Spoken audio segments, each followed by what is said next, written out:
All right, today we're going to talk about graphing systems of equations. Now, a system of equations where we have two or more equations, and we look at what point makes both of those true. So we have a couple ways of solving them, and we're going to focus today on solving by graphing.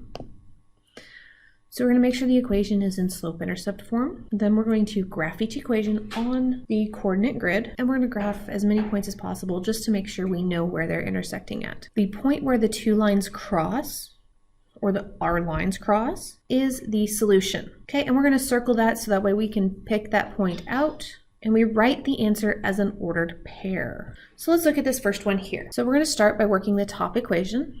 Is it already in slope-intercept form? Yes. It's in y equals mx plus b. So I'm going to begin with my y-intercept, which is -2.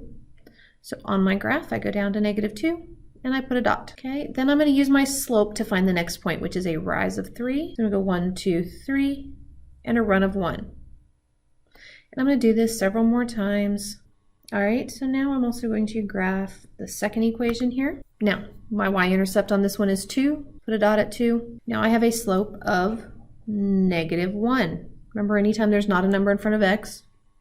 So this tells me I'm going down 1 and right 1. So looking at my dots, not my line because they're not straight, that's the point where they cross. What is that point? Well, I go right 1 and up 1. So my solution for this is 1, 1. And we could check this by plugging it into both equations. It should work for both of them. All right, so let's look at the second one. Okay, so are these in slope-intercept form? No, neither one of them is. So in slope-intercept form, I want to get y by itself. So what's next to my y here? Well, it's the -4x. So we have to add 4x. So we get y is equal to 4x plus 2. All right. So we've got our y-intercept of 2 plotted. Now we need to do our slope, which is a. So we have to use it. We've done our y-intercept. We now have to do our slope. So we're going to go up 1, 2, 3, 4, and right 1.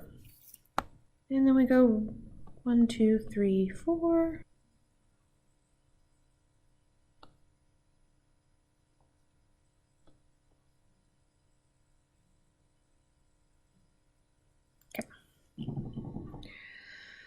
So now looking at this next equation, okay, I don't have y by itself, but what's next to it is 3. So we're going to divide everything by 3.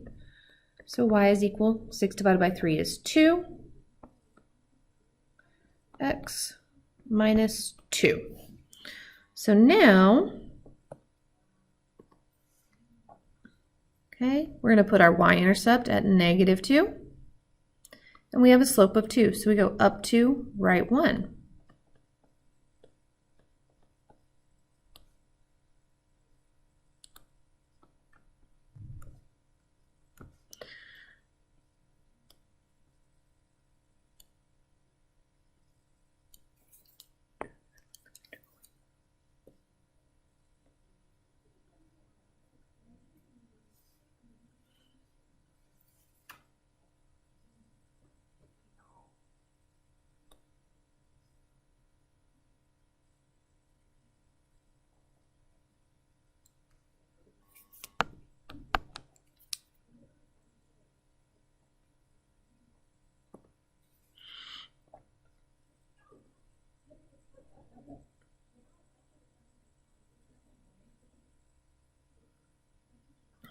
Okay, so where do these two lines cross?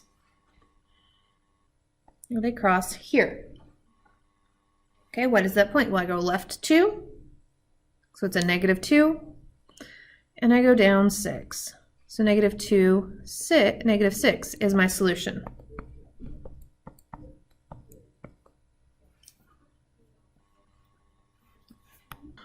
So again, looking at these, is it in slope-intercept form? No, y is not by itself, so we have to add 1 to both sides.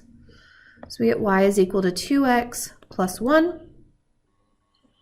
And just quickly, I'm going to work this one out here. So I'm going to subtract 2x And I get negative 5y is equal to negative 2x plus 10. Divide by 5, negative 5 on everything.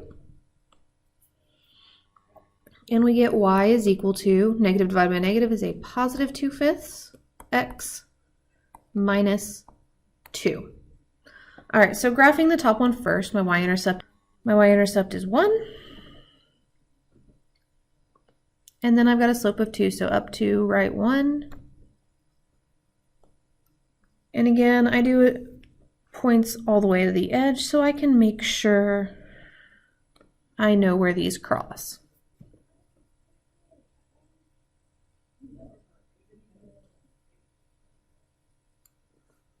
All right, we're going to graph our second equation now. And my y-intercept is a negative 2.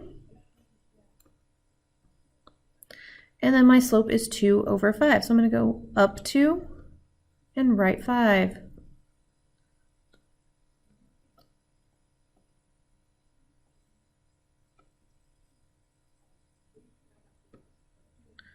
Down 2.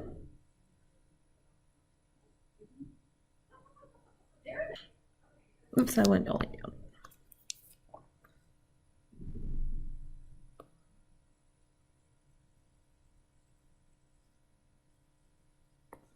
All right.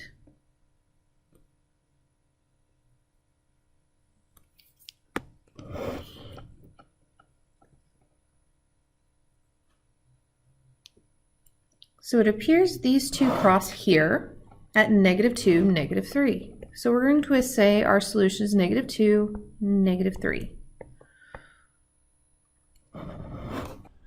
So looking at this next one, neither one of them is in slope-intercept, so I'm going to solve for y.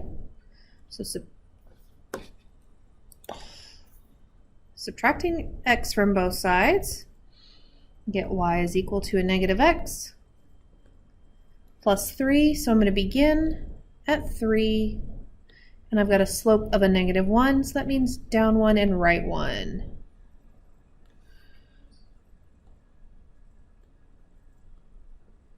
And remember, I plot as many points as possible just so that I can see where my two lines are crossing on my graph.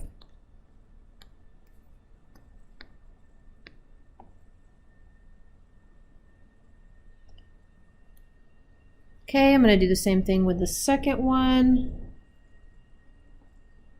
Solving for y, so subtract x on both sides, and I get y is equal to a negative x plus 6. Okay, so now it's in slope-intercept form, so I can graph this. So I'm going to begin at 6 on the y-axis, and again I have a slope of a negative 1.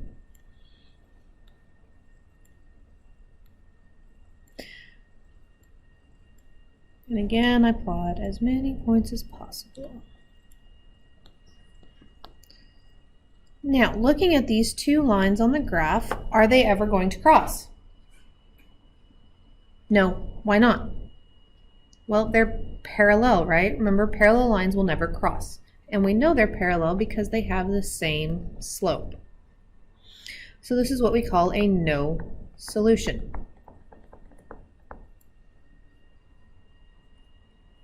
Okay. All right, so looking at our second set, or this is a set of equations, solving for y.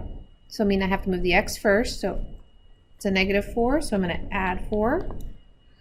So 2y is equal to 4x minus 8. Divide everything by 2. And I get y is equal to 4 divided by 2 is 2. X minus 4. So I'm going to begin graphing this. My y-intercept is a negative 4. And my slope is 2, so that means up 2, right 1.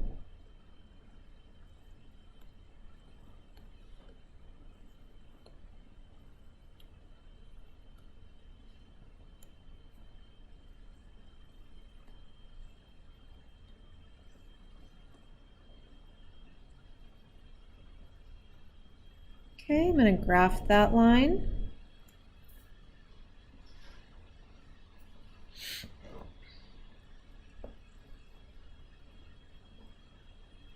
And now we're going to solve the other one so we can, so the 2 is positive, so we're going to subtract 2x. So negative y is equal to negative 2x plus 4. And now remember there's a negative 1 in front of there, so I'm going to divide everything by negative 1.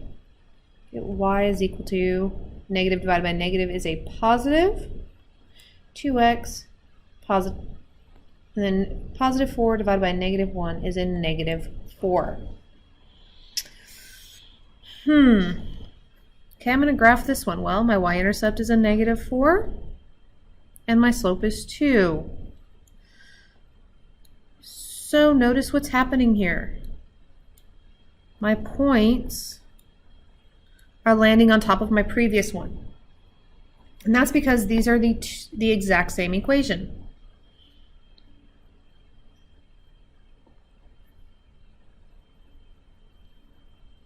Okay, if I were to connect those dots, they fall right on top of the other one. So,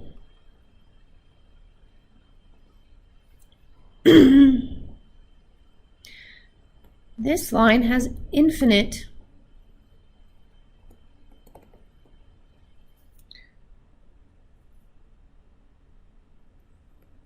solutions. Or we could say, oof, and that's not spelled, I can't spell infinite today, so we can say all real numbers.